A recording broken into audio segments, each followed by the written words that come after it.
Welcome to Telugu focus TV. నేను మీ Srinivas Reddy. Cabinet సమావేశం నుండి హఠాత్తుగా వెళ్ళిపోయారు పవన్ కళ్యాణ్. అయితే ఇక్కడ ఏం జరిగిందనే దానికి సంబంధించి మనం చూసినట్లయితే దీనికి సంబంధించి సామాజిక మాధ్యమాల్లో అనేక రకాలైనటువంటి వార్తలు అయితే వినిపిస్తున్నాయి. అయితే మనం ఇక్కడ దీనికి సంబంధించి చూసినట్లయితే AP deputy CM Pawan Kalyan garu cabinet సమావేశాలకు అంటే అయ్యారు, కానీ ఎక్కువసేపు ఉండలేదు. ఆయన అనారోగ్యంతో ఉండడంతో కేబినెట్ భేటీ హాజరైన వెంటనే వెళ్ళిపోయారట.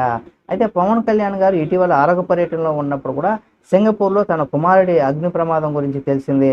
మానసికంగా ఒత్తిడికి గురైనటువంటి పవన్ కళ్యాణ్ గారు కుమారుడిని ఆసుపత్రి నుంచి కూడా డిశ్చార్జ్ చేసిన తర్వాత కూడా హైదరాబాద్ వచ్చారు.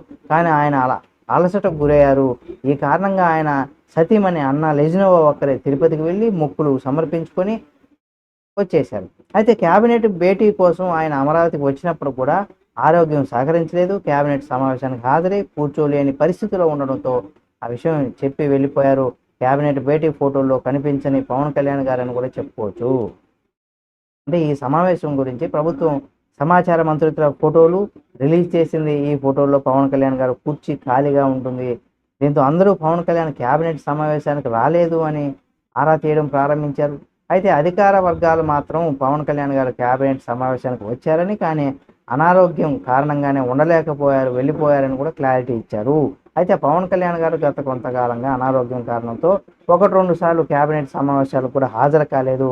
అనారోగ్యం కారణంగానే చికిత్స తీసుకుంటూ ఉండిపోయారని, అలాగే కుమారుడికి ప్రమాదం కారణంగా మానసికంగా అలసిపోయినటువంటి పవన్ కళ్యాణ్ గారు ఇక్కడ కుమారుడు ప్రమాదం కారణంగా పవన్ కళ్యాణ్ ఇప్పుడు అధికార పార్టీ కార్యక్రమాలకు కూడా పాల్గొనలేని పరిస్థితులకు వచ్చారని, అటువంటి పరిస్థితిలో లేరని కొంతమంది అంటుంటే, మరి జనసేన పార్టీ వర్గాలు అయితే ఇక్కడ కొంత ఇబ్బందిగానే ఉన్నారు అని కొంతమంది అంటుంటే, కొంతమంది మాత్రం అటువంటి పరిస్థితులు ఏమీ లేదు, పవన్ కళ్యాణ్ గారు బాగానే ఉన్నారని కూడా చెప్తున్నారు. అయితే 2-3 రోజుల విశ్రాంతి తర్వాత ఆయన మళ్ళీ అధికారిక సమీక్షలు కూడా ప్రారంభం అవుతాయని కూడా అని చెప్తున్నారు. మరి డిప్యూటీ సీఎం పదవి చేపట్టిన తర్వాత 6 నెలల పాటు ఇక్కడ అవిశ్రామంగా పనిచేశారు ఆయన. ఆయనకు ఉన్నటువంటి కొన్ని అనారోగ్య సమస్యలు, అంటే నడుము నొప్పి వంటి వాటి కూడా చికిత్స నిమిత్తం అంటే నిర్లక్ష్యం చేయడంతో సమస్యలు పెరిగినట్టుగా కూడా తెలుస్తుంది. మరి నడుము నొప్పి తిరగబెట్టడంతో ఇక్కడ పవన్ కళ్యాణ్ గారు అంటే కొంత ఇక్కడ మళ్ళీ రెస్ట్ తీసుకోవాల్సినటువంటి పరిస్థితి వచ్చింది. ప్రస్తుతం పవన్ కళ్యాణ్ కుమారుడు మార్క్ శంకర్ హైదరాబాద్లో ఉన్నారు. సింగపూర్లో బ్రాంకోస్కోప్ చికిత్స చేసుకున్న తర్వాత ఇక్కడ ఫాలోఅప్ ట్రీట్మెంట్ కూడా చేయాల్సి ఉంటుంది. కాబట్టి ఊపిరితిత్తుల్లోని పొగ పోవడం వల్ల చాలా ఇబ్బందులు వచ్చాయని కూడా వైద్యులు అయితే చెబుతున్నారు. వాటిని తగ్గించుకోవాలంటే ముందస్తుగా ఇప్పుడు చికిత్స కీలకం. పవన్ కళ్యాణ్ గారు మార్క్ శంకర్ ఆరోగ్య పరిస్థితులు దగ్గర నుండి చూసుకుంటున్నారని కూడా చెప్పుకోవచ్చు. ఇదొక కారణం.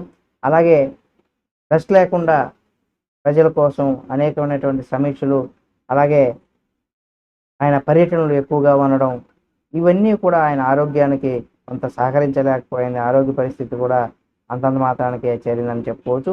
ఏదేమైనా మళ్ళీ ఆయన ఆరోగ్యంగా 2-3 రోజులు రెస్ట్ తీసుకున్న తర్వాత ఆరోగ్యంగా వచ్చి మళ్ళీ ప్రజా కార్యక్రమాల్లో పాల్గొనేటువంటి అవకాశం ఉందని కూడా చెప్పుకోవచ్చు.